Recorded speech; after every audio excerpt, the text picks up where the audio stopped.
There are racing cars, and there are racing cars, and this is one like you've never seen before. The Nissan DeltaWing is a radical new car that could change the face of motor racing forever.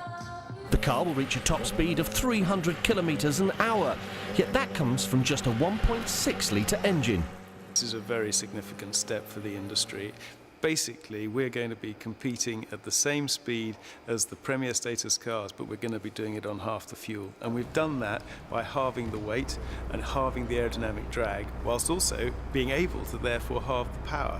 And this gives us this efficiency step. And basically, we're able to use a 1.6-litre DIGT turbo engine from Nissan, and this is really an extraordinary step, and I think that it'll shake the world, actually.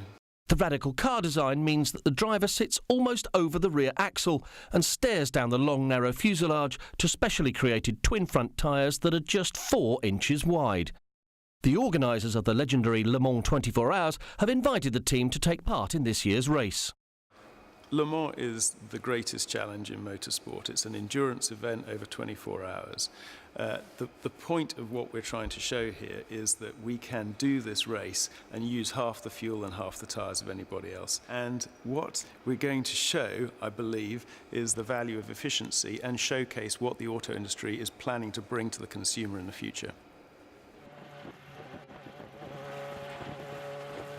Nissan has always been innovative.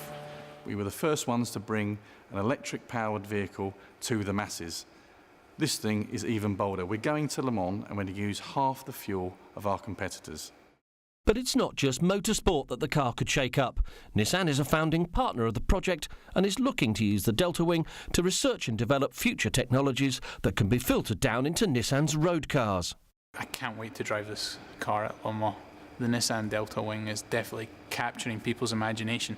I think the thing that really got me was I went for dinner with my friends the day after I'd driven it, and I showed them some pictures, and all the guys were like, wow, that's really nice. And I showed it to my friend's 8-year-old son, and he was just blown away by it. He's like, wow, what was that? And he just wants to see it in the flesh.